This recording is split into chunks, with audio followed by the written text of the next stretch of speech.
ముఖ్యమంత్రి చంద్రబాబు ఉప ముఖ్యమంత్రి పవన్ కళ్యాణ్ పై చేసిన వ్యాఖ్యల కేసులో అరెస్ట్ అయిన యూట్యూబర్ ప్రశ్న రావణ్కు కోర్టు వ్యక్తిగత పూచికతుపై బెయిల్ మంజూరు చేసింది. రావణ్ను పోలీసులు పిఠాపురంలోని జగ్గయ్య చెరువు సమీపంలోని న్యాయమూర్తి నివాసానికి తీసుకెళ్లి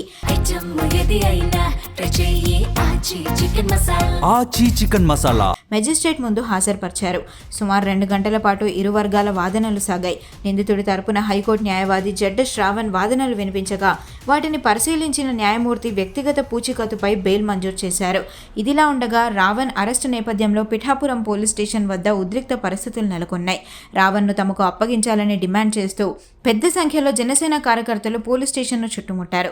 అదే సమయంలో అక్కడ దళిత క్రైస్తవ సంఘాల ప్రతినిధులు, కొందరు వైఎస్ఆర్సీపీ నాయకులు కూడా ఉండడంతో ఇరు వర్గాల మధ్య వాగ్వాదం చోటు చేసుకుంది. కొద్దిసేపు తోపులాట కూడా జరిగింది. పరిస్థితి ఉద్రిక్తంగా మారడంతో పోలీసులు భారీగా మోహరించి ఇరు వర్గాలను చెదరగొట్టి శాంతి భద్రతలను పునరుద్ధరించారు. ఇదిలా ఉండగా రావణ్పై పెండింగ్లో ఉన్న మరో కేసులో అతన్ని పోలీసులు అరెస్ట్ చేశారు. దీనిపై కూడా పోలీసులు ప్రాథమిక విచారణ మెజిస్ట్రేట్ ముందు హాజరుపరచాల్సి ఉంది.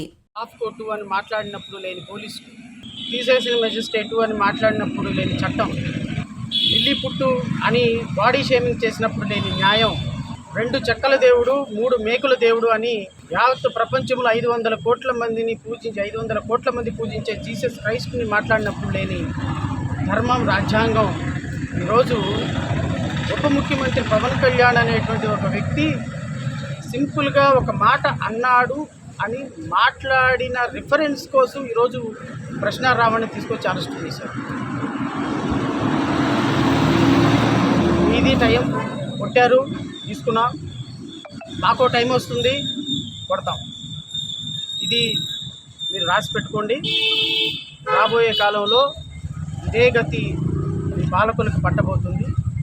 రాబోయే కాలంలో ఇదే విధానాలు మేము కూడా అవలంబిస్తే మీరు ఎక్కడికి వెళ్తారో చూసుకోండి. ఏదైనప్పటికీ చట్టం మీద, న్యాయం మీద మాకు గౌరవం ఉంది. ఖచ్చితంగా చట్టం, న్యాయం అనేది గెలుస్తుంది. డాక్టర్ బిఆర్ అంబేద్కర్ గారు రాసిన రాజ్యాంగంలో చట్టాలు ఎప్పటికీ కూడా ఒక వ్యక్తి ప్రాథమిక హక్కుని ఖచ్చితంగా నిలువరిస్తాయి. గొంతు పిసికి చంపుతా నా కొడకల్లారా అని ప్రతిపక్ష నాయకులుగా ముఖ్యమంత్రితో పాటు ఉన్న 151 మంది ఎమ్మెల్యేలు మాట్లాడినప్పుడు లేని చట్టం, నా కొడకల్లారా అని మాట్లాడినప్పుడు లేని న్యాయం,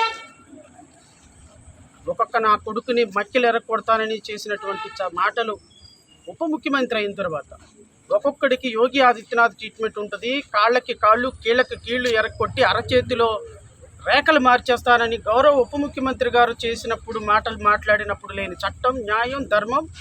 ఈరోజు ఆయన మాట్లాడినటువంటి మాటని ఒక రిఫరెన్స్గా తీసుకుంటే వస్తుందా?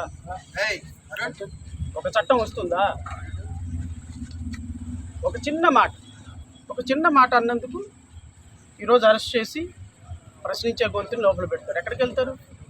ఈరోజు మీది, రేపు మాది. ఒకరోజు మాకు టైం వస్తుంది. నిన్న కాక మొన్న మీ పంతం నానాజీ ఒక ఎమ్మెల్యే, ఒక మాజీ ముఖ్యమంత్రిని పట్టుకొని నా కొడక అని మాట్లాడినప్పుడు లేని చట్టం, న్యాయం ఈరోజు మీకు గుర్తొచ్చిందా? ఎవరు ఎలా మాట్లాడుతున్నారు, సామాజిక మాధ్యమాల్లో ఎన్ని మాటలు మాట్లాడుతున్నారు మీకు చూడటం లేదా?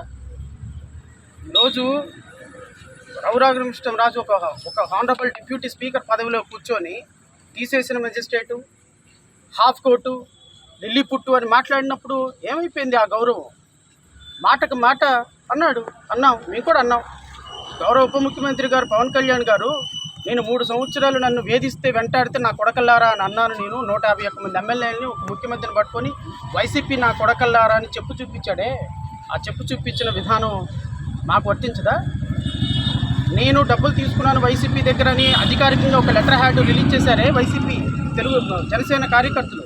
జనసేన వైసీపీ అధికారికంగా లెటర్ హెడ్ మీద ఒక ప్రకటన ఇచ్చిందే. ఆ పార్టీ అధికార ప్రతినిధి, రాష్ట్ర ప్రధాన కార్యదర్శి వచ్చేసి ప్రెస్ మీట్ పెట్టారే. మీ దగ్గర ఏం ఆధారం ఉందని మీరు మాట్లాడారు? ఆ రోజు నేను చెప్పు చూపించి చెప్పు పగలు దాకా కొడతాను నా కొడకలారని నేను మాట్లాడకూడదా? మీకు ఒక న్యాయం, నాకు ఒక న్యాయమా?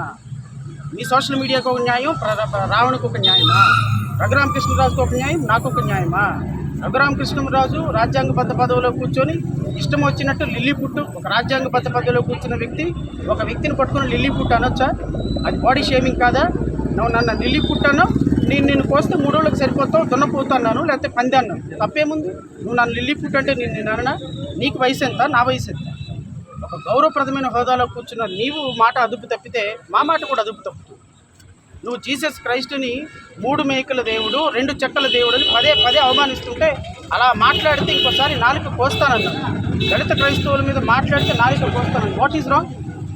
ఖచ్చితంగా న్యాయం గెలుస్తాడనే నమ్మకం అయితే మాకు. ఆచి చికెన్ మసాలా